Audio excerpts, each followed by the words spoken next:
1 Samuel 17:15. Tetapi Daud selalu pulang daripada Saul untuk mengembalakan domba ayahnya di Bethlehem. Catatan si Bang Epan. Dari kebiasaan Daud mengembalakan domba ayahnya yang hanya 2-3 ekor saja, muncul perenungan Daud yang melegenda, yaitu kitab Mazmur pasal 23. Menurut gua, cerita Daud mengenai dia bisa mengalahkan bahkan membunuh singa atau beruang yang siap menerkam seekor domba dari kawanannya kepada Saul adalah nyata. Kalau itu hanya isapan jempol saja untuk meyakinkan Saul saja, itu salah.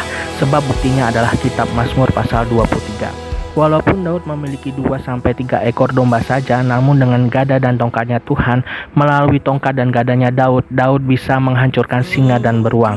Daud tahu bahwa kemungkinan besar dia pasti mati. Namun Daud memilih fighting sebab Daud yakin Tuhan Allah besertanya. Inilah Immanuel itu. Tuhan sedang mempraktekkan bagaimana perlindungan Tuhan itu nyata dan terjadi melalui Daud mengembalakan domba-dombanya.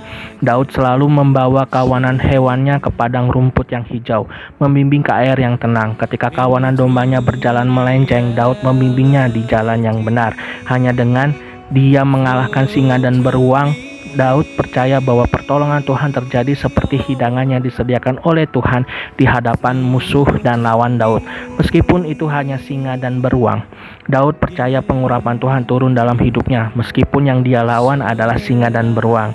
Dengan mengalahkan singa dan beruang pun, Daud memutuskan untuk membawa segala kebaikan dan pertolongan Tuhan ke dalam rumah Tuhan.